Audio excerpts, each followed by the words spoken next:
We also want to thank, in addition, Cafe Port, who's generous to cater us today for breakfast.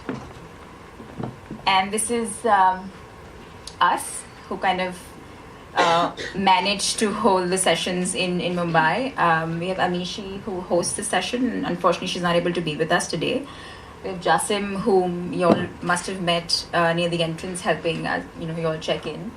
And well, that's me. So the theme that we will be talking about is equality. And as much as we believe in equality, there are a few hesitations when we talk about it. Not necessarily, but there are many. And we'll deep dive into it with a wonderful speaker that we have on board today. Alankrita Shrivastava, who's a filmmaker, writer, a lot of other things that I have read about you, but I'd rather not be presumptuous. Who's a filmmaker of Lipstick Under My Burqa. But let me introduce her. She went to boarding school in Dehradun, studied journalism at LSR Delhi, lived and travelled across Bihar as a child. When she was in junior school, the class 12 students made an audio-visual presentation on the Founders' Day. And from that moment on, she was completely in awe and she like goosebumps and she's like, oh my God, this is like, revolutionary. And she wanted to tell stories, not just with words, but visually. And that's how the journey began. She met with Bollywood director Prakash Jha through her mother and started working with him in 2003. And she's worked on movies including Ganga Jal, Apharan, Rajniti and more. After assisting Prakash Jha, she made her directorial debut with the film Turning 30 and recently made the critically acclaimed movie Lipstick Under My Burqa, which has travelled to over 30 festivals and already won 11 awards across the world. And so after several challenges, the movie was released in India from where it all started, and now the uncensored version of the film is available on Amazon Prime Video. So please go check it out if you've missed it. So let's just watch the trailer of the movie quickly. We invite Alankrita over the stage now. There you go. Alankrita, guys.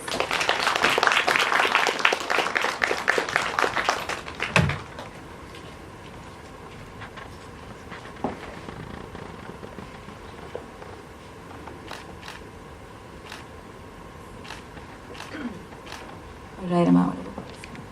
Okay, great. So, I think for those who have not seen the film, can you briefly describe the film and I think the core spirit of it? It's the story of 4 women of different ages who live in small town India. It's a story of their secret lives and their struggle to find a little piece of freedom in the claustrophobia of the lives that they lead. And essentially I think it's about women wanting to be free and wanting to just live a little. Yeah, I mean, I guess that's all. Okay, great. So, well, I've read so much and seen the movie, and I know it's been a long journey for you. So when did you start working on the film and how did it all evolve? Like the whole narrative, just kind of freezing on the characters, the actors, all of that? It's been a very, very long journey actually with this film. I can't even remember when I first thought of it, but I started making notes on it I think in the year 2011, and it had already been on my mind for some time before that. In 2012, I wrote a draft of the script which went to the NFTC Screenwriters Lab, which is basically what they do is they nurture 6 scripts from India, and there's a mentorship program, so you go and they sort of help you figure out what it is that you want to sort of do. So that's the first thing that I really did with the script, which is I did the lab, and so that was 2012. But I was trying to make another film after turning 30. So actually, Lipstick was my It was like, my hobby, passion type thing, which was on the side because I was trying to make something else. And so I didn't do anything with the script after I took it to the lab. I didn't even do the, new draft or anything. It was only at the end of 2013 when I realized that other film is not taking off. And then I was like, oh, now what do I do? So I was like, oh, I have lipstick. And so I pitched that to Mr. Jha, and then I sort of started working on it again. And that was at the end of 2013. And then at the end of 2014 is when I started shooting it. So that's when I shot it. And then and then I finished it in 2015, the shoot, and then I again took it to the lab to do this, to finalize the edit. So by the time the film was ready, it was, I think, early last year, and then it started traveling in the middle of last year. So it was a very long journey, and I think I did a lot of stuff with it, which, like, in terms of the writing lab as well as the editing lab. And I think it was not a film that happened in one go. It was like, okay, now it's commissioned and I'm just going to make it. It was like a lot of fits and starts, after I got the green light. Before I could actually shoot was many months. The post took me very long. So it was just one of those films which just refused to finish quickly. And it wasn't like a set thing that I would just do it and it would happen sort of a thing. So I think I struggled a lot with the film. So it's been a very, very long journey. In fact, I'm like really wondering what's going to happen now, because by the end of this year, the film will stop traveling and everything. And then I'm like, oh my God, like, I don't know who I am without... what are you going to do now? Yeah. So it's been, but it's been like a great learning process. Also, I think, when I made my first film, Turning 30, I think I was like working non-stop in the lead up to making the film, because I was associate director in Rajneeti just before that, and I just been working on many films. So I feel like I just thought it, wrote it and made it, and then it came out. But it was only after that film came out that I actually stopped to breathe and started thinking about what does it mean, like what is it that I want to say, how do I want to say it. So I think Turning 30 I was functioning very much on instinct, and I wasn't thinking at all about craft or many other things, which I started thinking about when I finally stopped being an EP, an assistant and all of that, because I think that my brain had some space to actually think of what it is that I wanted to say and how I wanted to sort of say it. So I think in that sense, lipstick has been like a film school growing up kind of experience for me. And so what was the most important thing that you kept in mind while, in this whole entire process of making the film? I think if I had to put it in one word, it would be honesty. I think that was the only thing I cared about. And actually, to be fair, that's the only thing I feel I care about it through the whole process. I think a feeling of authenticity and honesty. And so, I feel like there are so many filmmakers who, and I really envy them sometimes, because they're like, we feel the audience will really like this. At this moment, something will happen and they will cry or they will feel this. And I feel I have zero ability to imagine anything from anyone else's point of view. And I'm like, I can't inhabit anybody else's sort of mind or brain or anything. I can only think for myself. So I feel it should be honest to me, what I want to say. It should work for me. And I feel like I have no other sort of filter. And unlike people who have that thing of being able to, beforehand figure out what the audience will react to, I feel I just, I don't even think about all that. I mean, for me, when I'm writing or directing, I'm only thinking about, is this true to who these characters are? And is this really what they would do? Is this... So I feel for me, it's just about the truth of the characters and just trying to keep everything as honest, which doesn't necessarily mean everything has to be as physically realistic, but at the core of it, I feel like that honesty should remain. So I feel I'm really driven by that. Even all kinds of decisions that I have taken, I feel, even in the post-production or anything, I think I'm really driven by the truth of the characters, yeah. So, you spoke about the fact that that honesty has been this common thread across. So when you zeroed in on the characters and the actors, of course, Ratna, Konkana, Ahana, Plabita, did you already have them in mind when you were writing these characters, or? No, I feel like it's very. I can't ever think of actors when I'm writing, and I feel it's good because I feel like I don't want to let stuff be shaped by. I think this one will be really good, then let me put this because it works for that person. I feel like for me it's very important that the characters start to breathe on their own, and I feel the characters should determine the casting. So I had actually not thought about anybody or anything, and it was only when I knew that okay, this film is going to get made, we started the process of casting. So my casting directors, Shruti Mahajan and Parag Mehta, they were fantastic. I mean, along with our assistant directors, they must have auditioned all of them, like all of Versova, to find the two younger girls, Plabita Bodhakur, who's playing the youngest character, who's a college girl, and Ahana Kumra, who's playing the beautician. So with Konkana and Ratna, it was much simpler. I mean, I thought of them and I just sent them the script and they wanted to do it, and it was really very simple. With the other two girls, we went through like a lot of like auditions and all of that. Though I must say, with the first time I saw Plabita's test and the first time I saw Ahana's test, we were all quite clear that they are pretty much it. But still, I think we went through a long process before we finalized them. And the same with the other cast. I think all the credit really does go to the casting directors. I really did not come up with even one idea for casting for any except Coco and Ratna. All the casting ideas honestly came from my casting directors, and I think they did a really good job of finding even for even the smaller parts, just finding the right person and people who I hadn't thought of.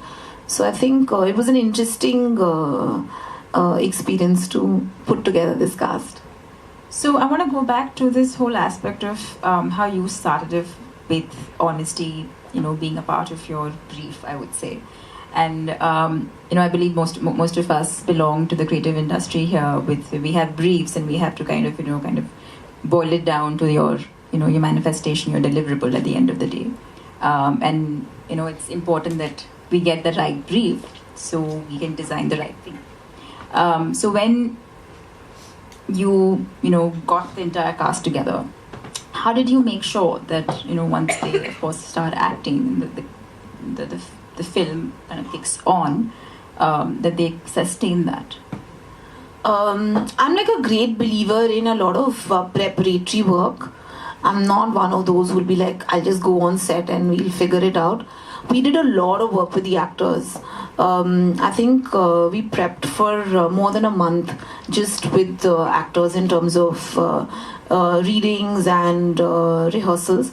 We did an acting workshop with Atul Mongia, who's an actor himself, but he's an actor and a filmmaker, and he does these really wonderful workshops with actors. So we worked a lot with Atul, and I think in my head I was very clear because of course Ratna and Coco are very accomplished actors and they have been working for very long and all of that. But in my head I feel like when any actor has said yes to acting in my film, then I decide how hard everyone has to work. And I think it was fantastic to have them because everyone did a lot of readings and rehearsals and workshops. And in fact, as much as Plabita, it's practically her first film. I don't think it was so we did a lot of really put stuff in terms of figuring out the tone of the performances and where we can go. So a lot of that exploration and a lot of confusion that I may have had about their, like, how we're going to do it, or the actors' confusion about what's going to happen. So a lot of it was actually just resolved in that preparatory work. Also, what I think that prep really helps with building a sort of a bond, like, and feeling that sense of trust.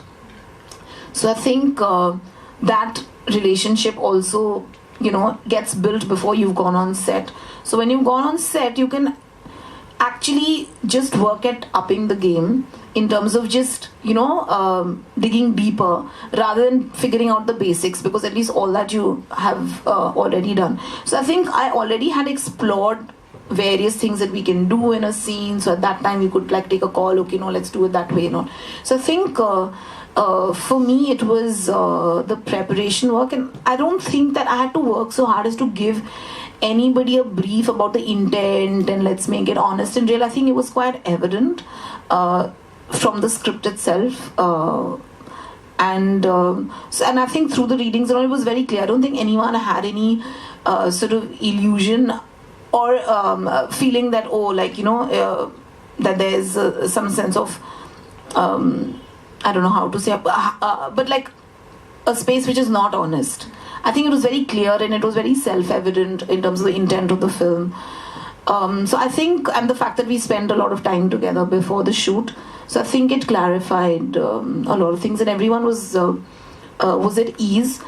And the other thing that I did do to ensure that the actors feel very comfortable on set is that before the shoot started, I briefed my entire crew very clearly, including like light boys, the setting boys, the spot boys, that this is an intimate film in that sense, and I don't want any of the crew hanging around and sniggering or making the actors feel uncomfortable.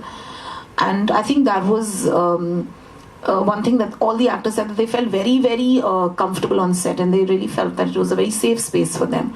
So I think the fact that we consciously created that safe space and had great HODs, so whether it was the camera person or the costume person or the sound person, so everybody was like fantastic. So I think it all kind of worked together to be able to create a situation where they could actually perform from a deeper inner space and perform honestly, which is what we were talking about. A lot of prep work. So what are the challenges that you came across while making an independent and I think a lady-oriented film, as they have termed it? Yeah. So I do feel that things are very different depending on the kind of film one is making. So first of all, I do feel that no studio would have funded this film. This film was made only because Mr. Jha decided to fund it on his own. He personally funded the film.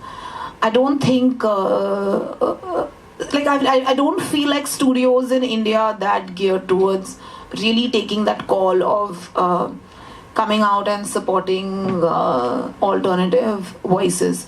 So I feel the problem starts there itself, because in India we don't have public funding for films like you have in Europe, where you can actually apply to a cult, so you collect money for your film through various funds. There's a cultural fund in France, Germany, etc., and somehow you collect the funds and you make the film. So also in an independent film, that kind of pressure of recovering the money is not there, because it's all funded through in a way that the money doesn't have to be paid back.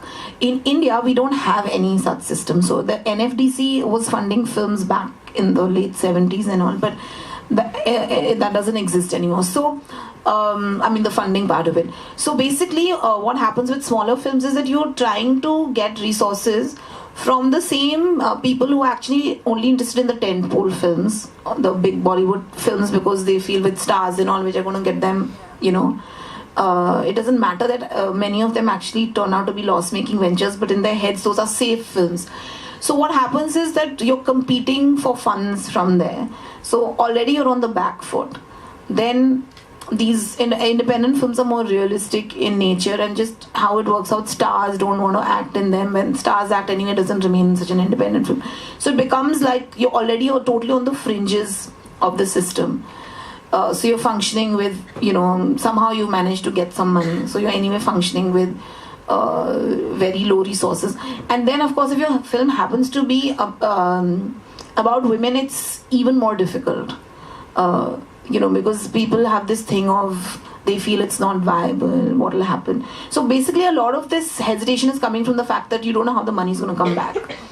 And once you've made the film against all odds, because you are actually working very hard to make that film in a very small amount of money, once you make the film, even when you go to post-production studios and all, there's that sense of discrimination, because they also prefer working on all the bigger films. So it's like you're always battling it out. And then once you've made the film, then you're like, okay, how do I release it? Nobody wants to release a film.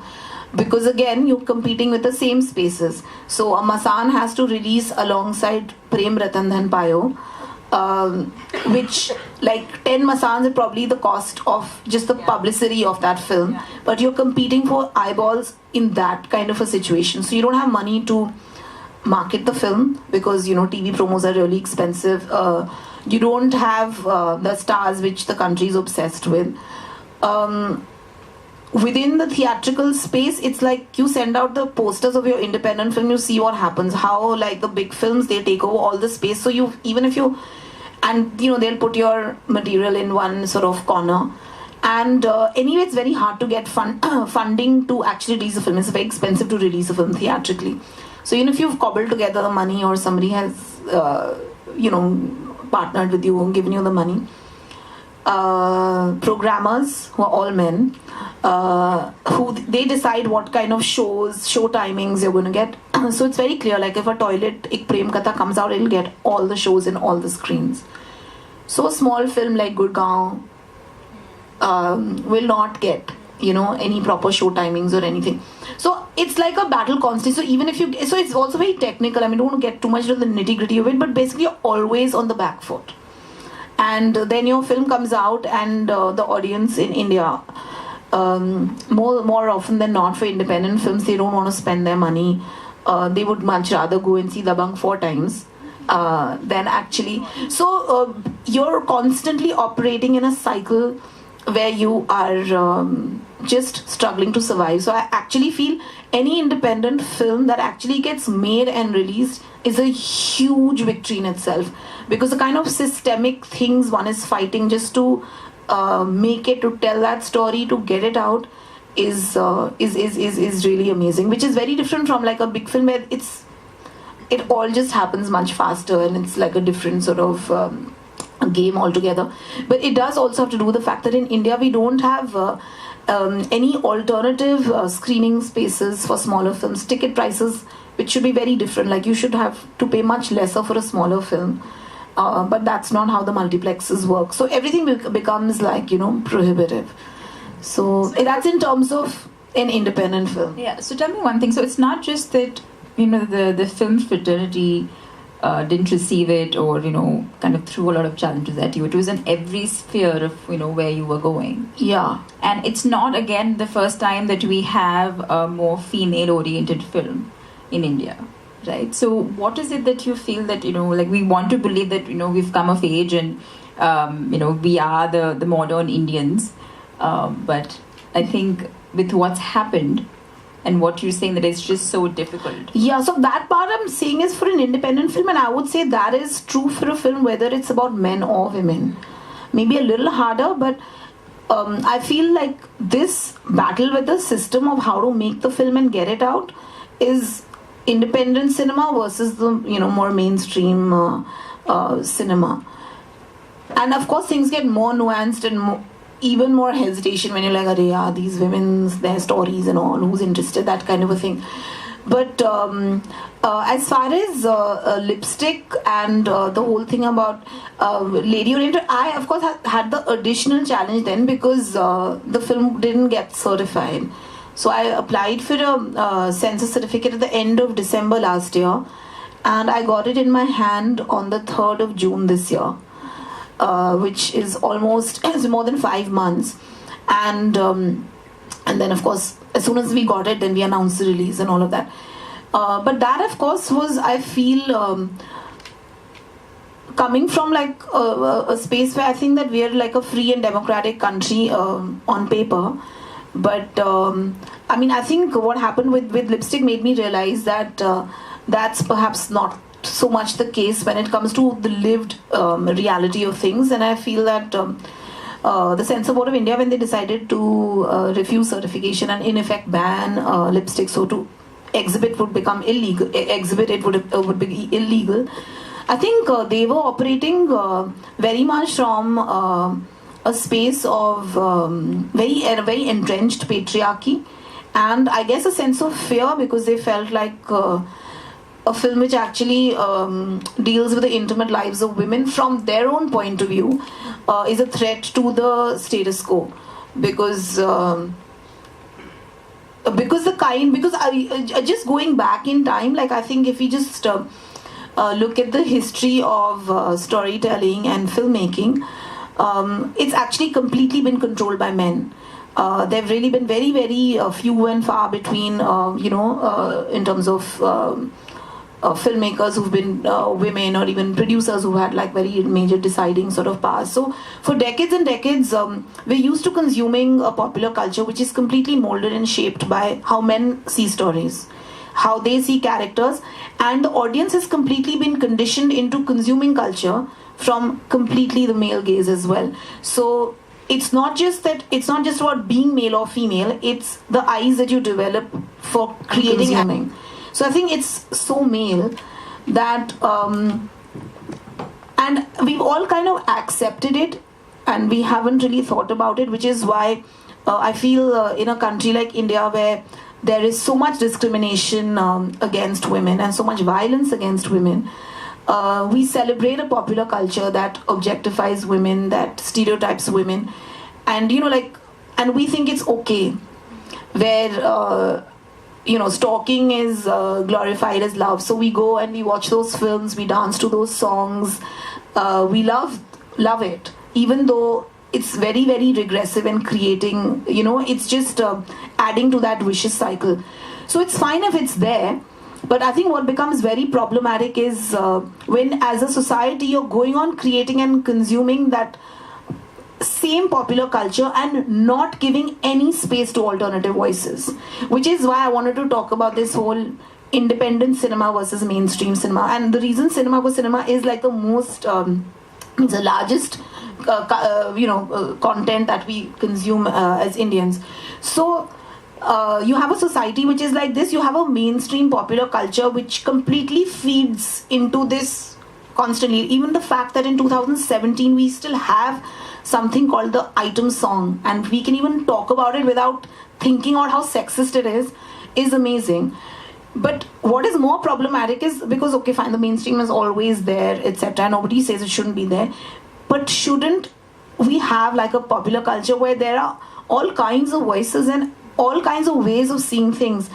So I found that the censor board was not wanting lipstick to release in theaters because they just want to promote and this whole idea of how women should be looked at, and it should not be uncomfortable.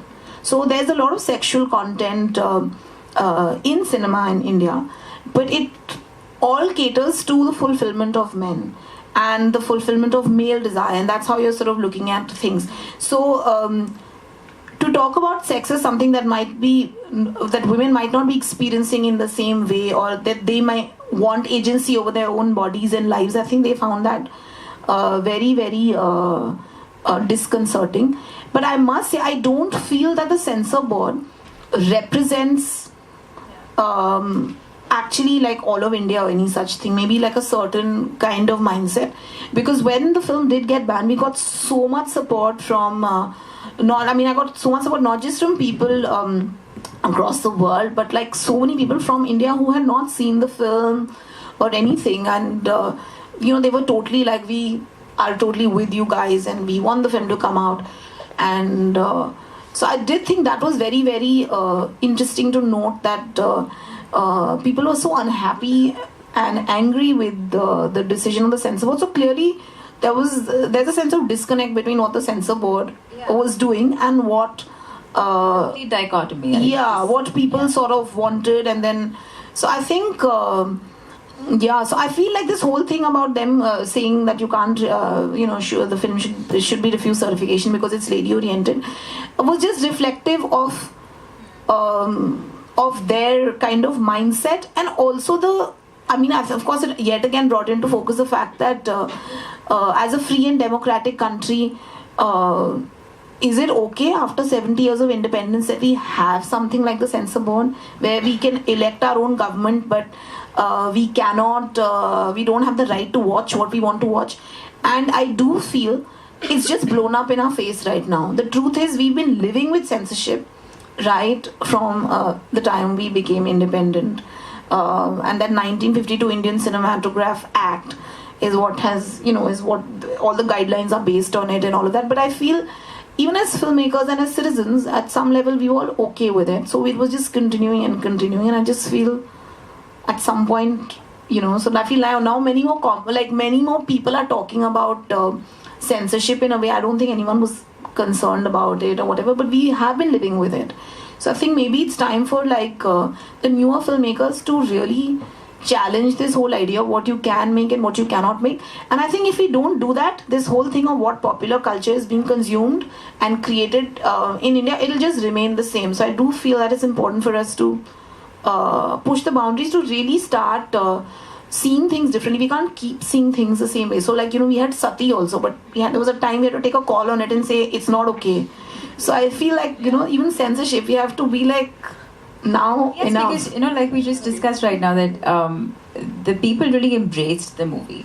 I think even before it was released, correct? Yeah. With social media going completely viral, and the papers used to say the other completely the opposite, where we don't know if it's going to get released, and it's flashed all over. So I think the struggle for us is to actually believe in the people. I think I strongly believe that because of that, the movie has just risen to a level where maybe I didn't expect it. I was like, wow, this is amazing. Because also, like you just said, that we all know, but we don't talk about it. And when it's upfront and overtly present in front of us in an audio-visual format, where you have to actually pay for a ticket and watch a movie, so it's very intentional. So what did you think as to when and I know you were traveling when this entire thing was happening in India. Anybody would hear about it, and all were that. supporting you. It was so warm and so encouraging. I also, because I was traveling, I ended up meeting so many other filmmakers from other countries whose films had been banned and all of that. So it was a very interesting community there. Yeah, it was quite an interesting experience to see that there are other filmmakers in other countries sometimes who go through this as well. So yeah. So what made the censorship board approve of the movie? And they never did. I went to the tribunal, so they never changed their mind, despite all the public outcry and everything that was said and written. They never ever reached out to us to say that they've changed their mind or anything. We followed the procedure. Luckily, there is a system of trying to get these kind of decisions reversed. So we went to the tribunal, which is a judicial body in Delhi, and we had hearings. We went there with lawyers, etc. We had hearings and all of that. So that went on for some time, and finally they took a decision that the film should be released. They in fact directed the censor board to give us because of whatever happens, the certificate has to come from the board. They directed the CBFC to give us a certificate. The CBFC still refused. So I had to go back to the tribunal in Delhi, and we had to tell them that the CBFC is not giving us a certificate. And they are bound to by law. So then the tribunal had to again tell them that within 7 days you have to issue the certificate to them. And that is when I got it. So the 7th day of that thing was June 3rd when I got it in my hand.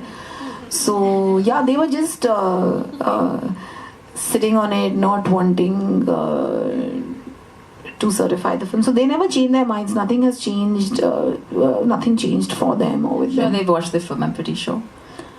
Yeah, they do watch it. That's how they. I mean, there's an examining committee. They watch it, and then there's a revising committee. So of course they saw it. I was there for the screenings. Yeah. Yeah. So, so the theme, the month's theme is equality, right? And I think it fits in perfectly where we spoke about how this film is focused on female fulfillment versus the male fulfillment, and that's what kind of got them little, discomforting. What would you say about the fact that, about the Indian culture, and it's about us, being present in the room together and actually talking about it so openly, about the film industry, about the Indian culture, about just making different films at large that are very thematic and strong themes, irrespective to, I think, equality or gender equality. What are your thoughts on not giving up? Yeah, I think that is a crucial trait. In fact, when like young kids, they come to me and they're like, "Oh, we also want to make films and all that." I always tell them that, I really do believe. I feel everyone is talented and everyone has stories to tell. I always tell them that the only thing that you really need is emotional strength and the sort of courage to not give up and to persevere no matter what. Because I feel when it comes to filmmaking, it is the system is designed to ensure that if you have that giving up kind of spirit, you're going to fall by the wayside, because it really tests you, and that I think holds true for filmmakers across the board. You're always waiting, you're dependent on so many other things for putting your projects together. So one really has to have that sense of I want to do this no matter what, and I'm going to do it no matter what, and I'm not going to give up. So it becomes very difficult because you have to financially sustain yourself and all of that. So I do feel that not giving up is a very crucial aspect of filmmaking. And coming to your other point about equality, I just wanted to say that so when Lipstick released in India, there were a lot of people who are like, oh, but then we thought it's going to be some film where the women take revenge and they do something and all of that. I do feel I'm not a big fan of being like, I want to make this film because I want to give out this message. I feel like films are films. They are like, they are stories or they are expressions of what you want to sort of convey. So I don't feel particularly that films have to be burdened with a social message. I feel if stories are authentic and honest, I feel a lot of things about humanity and life are communicated through that honesty. And I feel that the politics of within films should be inherent rather than stated. So I feel, for instance, when I actually started, when I thought of Lipstick, I never, for me it was always a story, just the story of these four ordinary women wanting to do a little something more than what society has prescribed for them, and they're wanting to be free and fulfill their little dreams and desires, and through the secret lives that they lead. It was always just that, and it has remained that. And I feel that because of how I think and who I am, it was clear that for me, that the perspective of the film, it was never going to be an exploitative film where sex is being used as titillation, or a film which is, or that it will not be a feminist. I mean, from my perspective, it is a feminist film, but I never had to worry about these things because I feel it was very inherent in who I am and what I was trying to make. So I don't think I ever had to worry of this is what they must say, therefore I feel somewhere that I feel that takes away from things. So I feel it's nicer when stories are just true to themselves, and I feel many more things get communicated at a much deeper level rather than trying to put messaging in a didactic way onto a story. So I do feel that, I just feel like cinema needs to be cinema first and foremost before being anything else. So I feel and it is like, I feel like one's point of view does come through. So that's why I feel like if that honesty is there, then those things will sort of come through. So one of the characters, Rihanna, she says that in the film that "Hamari आज़ादी से आप इतना डरते क्यों हो?" Right, which is, I think, a very, very strong question. So we just, we just finished 70 years of independence, and so why do you think that women still don't feel free? And I think this concept of freedom has been spoken so much about and has been iterated in various ways. And so, from your perspective, why is it that we still struggle? I think we struggle because things are still very, very unequal. Walk down the streets of Delhi and it's very different for a man, the experience vis-a-vis a woman. And it was like that when I was in college 15 years ago. Nothing has changed.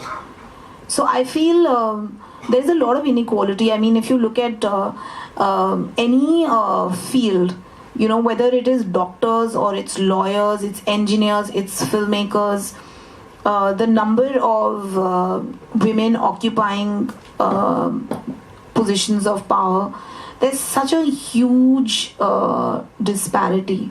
So I feel that glass ceiling has not been broken at all, really.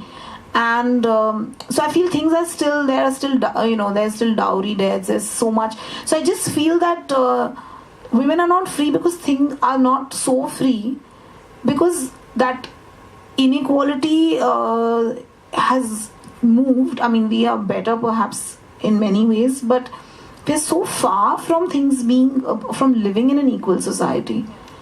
So I think that freedom would come for women, would come from creating a society which is, and being able to live in a society which is more equal. So even when a woman is working, and like, oh yeah, she's working, but but the responsibility of the home is still hers.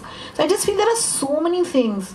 And I just feel like physical safety, it's so hard. I mean, I feel Bombay is one of the few cities in India where you can still, you feel like, okay, you can do whatever you want, kind of a thing. But that's not the case in most cities. So you can't own public spaces because somebody is going to follow you, will try to molest you. So I just feel that at so many different levels, marital rape is still not a crime in India. So actually it's like you marry somebody, that person owns your body. That is so wrong. So I feel the level of inequality is so sharp. And that's the reason that I feel our freedom is limited. That's why I feel that even if I think about myself, I feel I was brought up in a way where my parents are, there was like, you can do whatever you want. So of course okay, I can do whatever I want. But it's that same freedom is not what you experience once you go out into the world and society, because people are still discriminating. So I feel that but also I feel we have to claim that freedom, and we have to, nobody's gifting us this equality and freedom, like here's your birthday gift, equality, freedom. It's not happening. And I feel especially after 70 years of Indian independence, it's very clear that we have to claim it. Otherwise, it's not going to be real. And I feel like this whole censorship experience honestly really made that very clear to me. Suddenly I realized women are not as free to express themselves as we imagine ourselves to be. But the constitution does guarantee it. So it's up to me now. For too long, it's just been the purview of how men see things. So I think that also, like, there are very few women who are cinematographers. You can again, I mean, even fewer than the number of women who are directors. So when there are more women behind the camera and more women expressing things from their point of view, things will definitely change. Though I still do feel that it's not very fair to burden all women filmmakers with this thing of, why are you not making films about women? Why don't you see things from a female perspective? I'm like, first, let there be 50-50, then we'll discuss all this, Let them first, just enough people be there making films.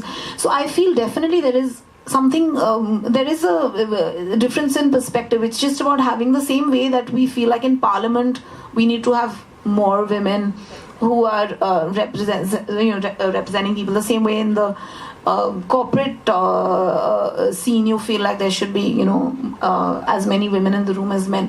So I feel the same with filmmaking in that sense. So I do feel they bring something different to the table, but we'll enjoy that more and more when there are more and more women. Yeah. And what was one thing that you hoped that audiences would take away or will take away after watching the film? I think for me it's really that for close to 2 hours while watching the film, people feel the ups and downs and the highs and lows and the laughter, the tears, the dreams, the heartbreak, the passion, the ambition of these 4 women. And once they finish watching, they should just feel like they know a little something about these 4 women. I think for me that's all that I would want them to take back.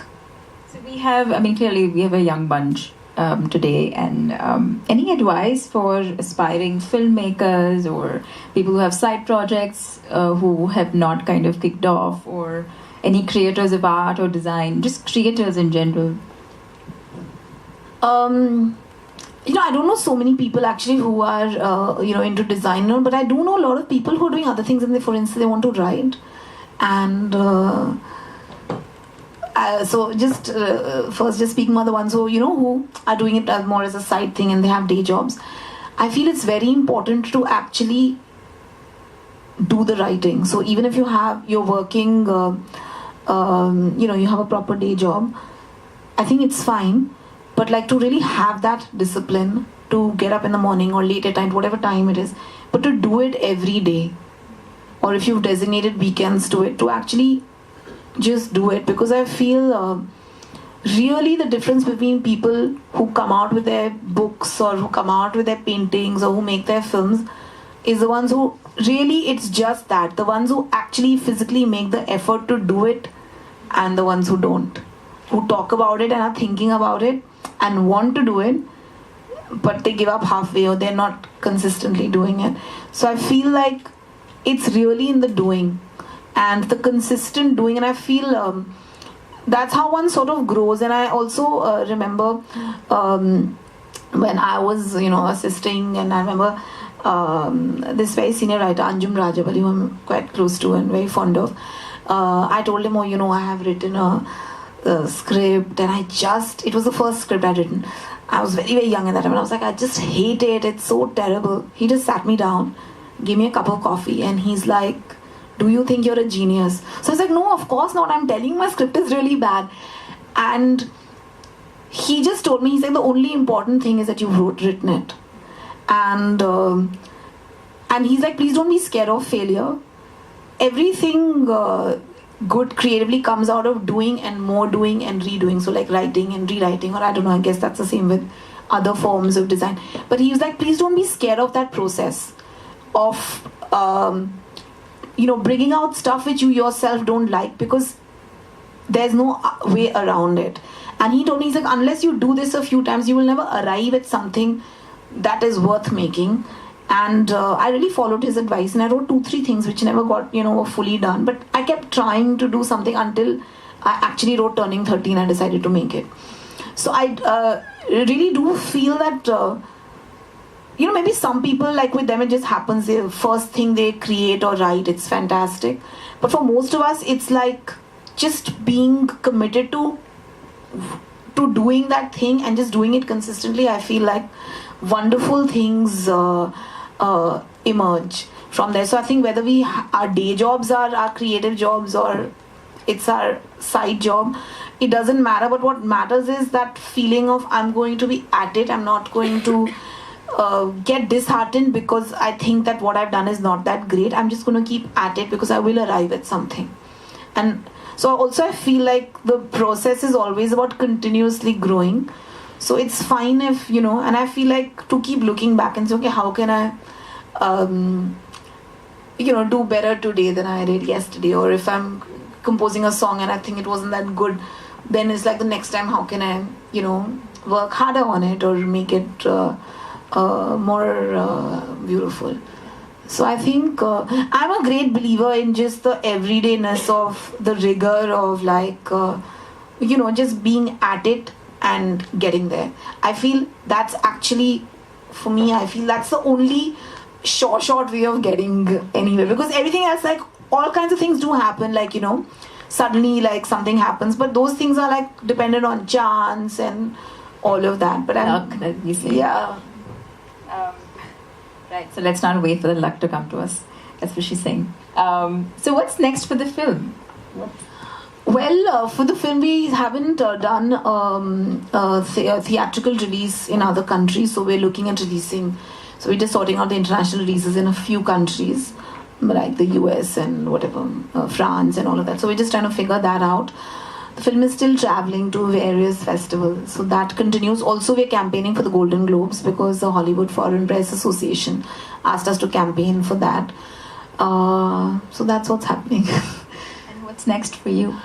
Well, I am very confused. I'm at that stage. I actually have 2-3 scripts, and then I was like, okay, but like Lipstick has taken so long that the stuff that I have written earlier, like I'm like feeling like I don't know whether I want to do this or that, and so I'm in a very confused state. I'm definitely going, because I'm interested in those stories. So all the stories I'm considering working on right now are of course women finding themselves and women coming of age, women finding freedom and happiness and all of that.